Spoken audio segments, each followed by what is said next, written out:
Assalamualaikum warahmatullahi wabarakatuh. Kami dari kelompok 15 izin mempresentasikan terkait laporan mini riset kami yang berjudul Strategi Pemenuhan Gizi dan Coping Stres Ibu dengan Anak Picky Eater. Sebelumnya, perkenalkan, saya Bunga Nanda Aderiana dengan NIM 230000139192. Saya Misha Molinda Rahmasari dengan NIM 2300013153. Oke, yang pertama itu ada bab pendahuluan, latar belakang masalah. Pemenuhan gizi pada masa kanak-kanak ini sangat penting bagi pertumbuhan fisik dan perkembangan kognitif anak, serta menjadi investasi jangka panjang dalam membentuk sumber daya manusia yang sehat. Namun dalam praktiknya, pemenuhan gizi ini sering terhambat oleh perilaku picky eating pada anak.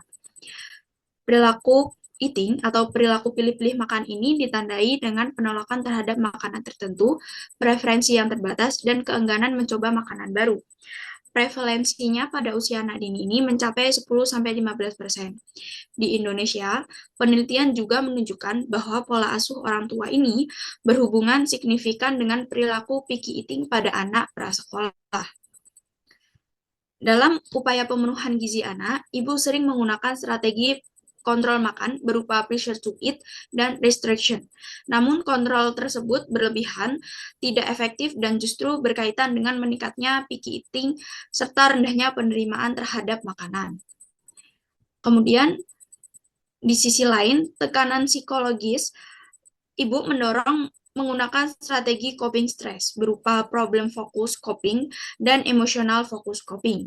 Pada pengasuhan anak picky eater, coping ini membantu ibu mengelola stres dan menghadapi tantangan pola makan, terutama melalui dukungan, pengaturan emosi, dan pencarian informasi. Interaksi antara strategi pemenuhan gizi dan coping stres bersifat dinamis dan saling mempengaruhi. Stres yang tinggi pada ibu dapat menghambat penerapan strategi makan yang adaptif dan mendorong penggunaan kontrol seperti pressure to eat dan restriction. Sebaliknya, strategi makanan yang tidak efektif dapat meningkatkan konflik dan frustasi orang tua, sehingga kondisi emosional ibu dan praktek pemberian makan ini saling mempengaruhi. Meskipun penelitian ini masih berfokus pada faktor anak, sementara kajian pada pengalaman subjektif ibu ini dan tekanan psikologis serta pemenuhan gizi ini masih terbatas secara global maupun Indonesia.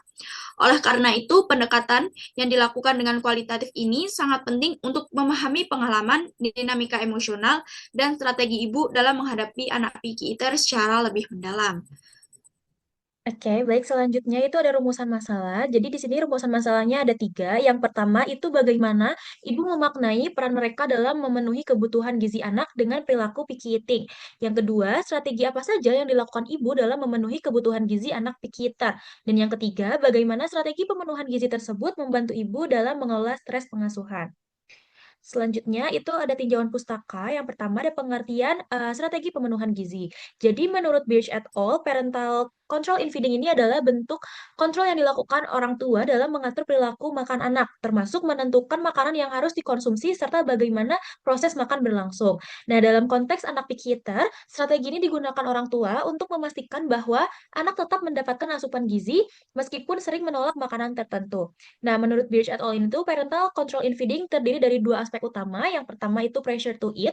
Jadi pressure to eat adalah kondisi ketika orang tua memberikan dorongan atau tekanan agar anak makan lebih banyak atau menghabiskan makanan yang disediakan. Dan yang aspek yang kedua adalah restriction. Jadi restriction ini adalah pembatasan yang dilakukan orang tua terhadap makanan tertentu yang dikonsumsi anak. Selanjutnya, ada pengertian coping stres ibu. Jadi menurut Lazarus dan Folkman, coping stres adalah upaya kognitif dan perilaku yang terus-menerus berubah untuk mengelola tuntutan eksternal maupun internal yang dinilai membebani atau melampaui sumber daya yang dimiliki individu. Nah, untuk aspeknya tersendiri itu terdiri dari dua aspek utama. Yang pertama itu adalah problem focus coping. Ini adalah mengarah pada penyelesaian masalah. Dan aspek yang kedua adalah emotional focus coping. Ini adalah kumpulan proses kognitif yang diarahkan untuk mengurangi penderitaan emosional. Selanjutnya ada pengertian anak picky eater. Jadi picky eating ini adalah atau dalam bahasa Indonesia disebut sebagai pilih-pilih makanan adalah perilaku anak yang menolak makanan tertentu. Jadi memiliki preferensi makanan yang sangat terbatas atau enggan mencoba makanan baru. Nah, dalam konteks perilaku makan anak, picky eating ini merujuk pada kecenderungan anak untuk sangat selektif dalam memilih makanan yang mereka konsumsi. Selanjutnya, itu ada bab 3, metode penelitian. Yang pertama itu sampling. Teknik pengambilan sampel dalam penelitian ini adalah menggunakan purposive sampling dengan pendekatan kriterion based sampling. Nah, alasan menggunakan teknik ini adalah karena penelitian kualitatif itu memerlukan partisipan yang benar-benar memiliki pengalaman sesuai dengan fokus penelitian. Nah, adapun kriteria subjek penelitian kami adalah yang pertama, ibu yang memiliki anak usia 2-8 tahun, ibu yang anaknya menunjukkan perilaku picky eating, yang ketiga itu ibu yang terlibat langsung dalam proses pemberian makanan sehari-hari. Dan yang keempat adalah bersedia menjadi partisipan dan mengikuti proses wawancara. Selanjutnya ada metode pengambilan data. Nah, metode yang digunakan dalam penelitian ini adalah wawancara semi terstruktur. Wawancara ini dilakukan untuk menggali pemaknaan ibu terhadap peran mereka, strategi pemenuhan gizi yang dilakukan, serta coping stress yang digunakan saat menghadapi perilaku picky eating pada anak. Kemudian bab 3 ada hasil penelitian, biodata subjek penelitian sendiri, ibu dengan inisial P yang mempunyai anak dengan umur 8 tahun. Kemudian analisis data, analisis temanya pada research question yang pertama, meaning unitnya, menurut saya Mbak sebagai ibu mempunyai rasa tanggung jawab yang besar ya atas pemenuhan gizi anak dan memastikan kalau anak makan makanan yang sehat. Kadang juga pas anak nggak mau makan masakan yang udah disediakan itu saya merasa belum berhasil sebagai ibu gitu loh Mbak. Coding deskriptifnya yang pertama yaitu tanggung jawab besar dan gizi anak. Yang kedua merasa belum berhasil sebagai ibu. Yang ketiga menilai keberhasilan diri dari anak mau makan atau tidak.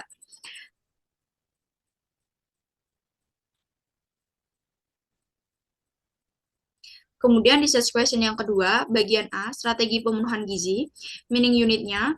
Biasanya kami kalau makan bersama keluarga ya itu tadi Mbak, kami mengusahakan untuk mencari tempat yang ada makanan anak-anak saya suka.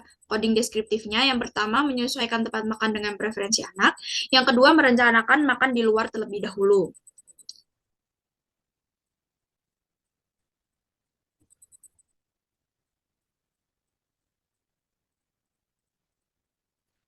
Kemudian bagian B yaitu strategi coping stress, meaning unitnya, waduh itu parah Mbak, parah banget rasanya tuh aduh gimana ya, pengen marah, pengen bentak, pengen nangis juga sebenarnya campur jadi satu Mbak. Coding deskriptifnya yang pertama yaitu emosi meledak, dua banyak perasaan campur aduk, dan yang ketiga tingkat stres tinggi.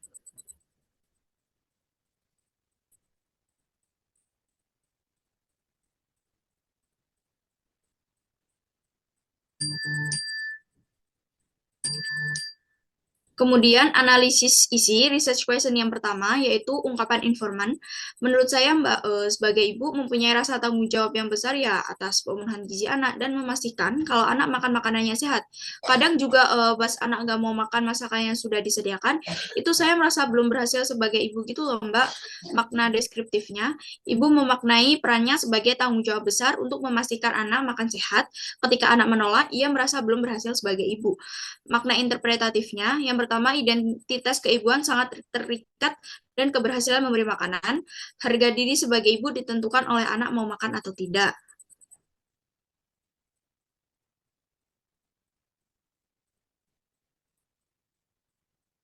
Kemudian di research question yang kedua, ungkapan informan, saya coba berbagai strategi itu mungkin hampir 1 tahun lah Mbak, capek banget Mbak, tiap hari mikirin menu, tiap hari effort, kadang berhasil tapi lebih seringnya ya gitulah gagal sampai akhirnya mungkin pas sejak kelas 2 saya mulai gimana ya, mulai pasrah aja gitu Mbak.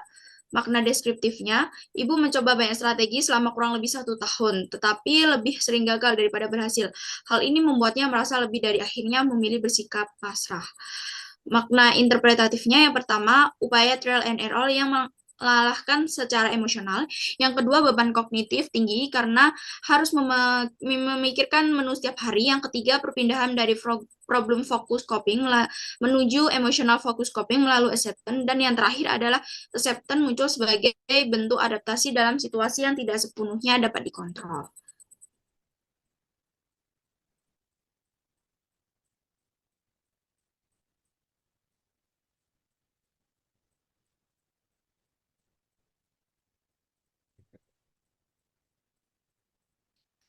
Baik, presentasi dari kelompok 15 sudah cukup.